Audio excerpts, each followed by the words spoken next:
ఏంట్రవునా మీ అన్నతో గొడవ ఆడుతున్నావట? గొడవ ఆడలేదు సార్, న్యాయం అడిగాను. ఈ కింద బిట్ నువ్వు తీసుకోవచ్చుగా. దీనికి దానికి సెంటికి 30,000 తేడా సార్, ఎలా వదిలేమంటారు? మరి పెద్దోడికి ఆ మాత్రం చేయలేవా? నేను ఒప్పుకుంటాను సార్, ఇంట్లో మా ఆడదో ఒప్పుకోలా. ఇలా పంచుకో ఇంటికి వెళ్తే ఎన్నో చేతగనలా చూస్తుంది. మొత్తం బానే పంచుకొని ఈ బిట్ దగ్గర ఎందుకురా గొడవ?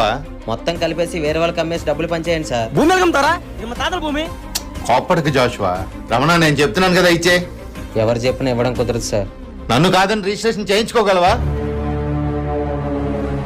సరే, మీ అన్న పేరు మీద రిజిస్ట్రేషన్ చేస్తా. ఎలా ఆపుతావు నేను చూస్తా. ఒకసారి ఇలా రారా, వాళ్ళ దగ్గర మనం గెలవలేరా. మరి ఏం చేయమంటావు? నేను ఒకటి చెప్తా, చెయ్యి. నేను ఇప్పుడే వస్తాను, ఇక్కడే ఉన్నాను సార్.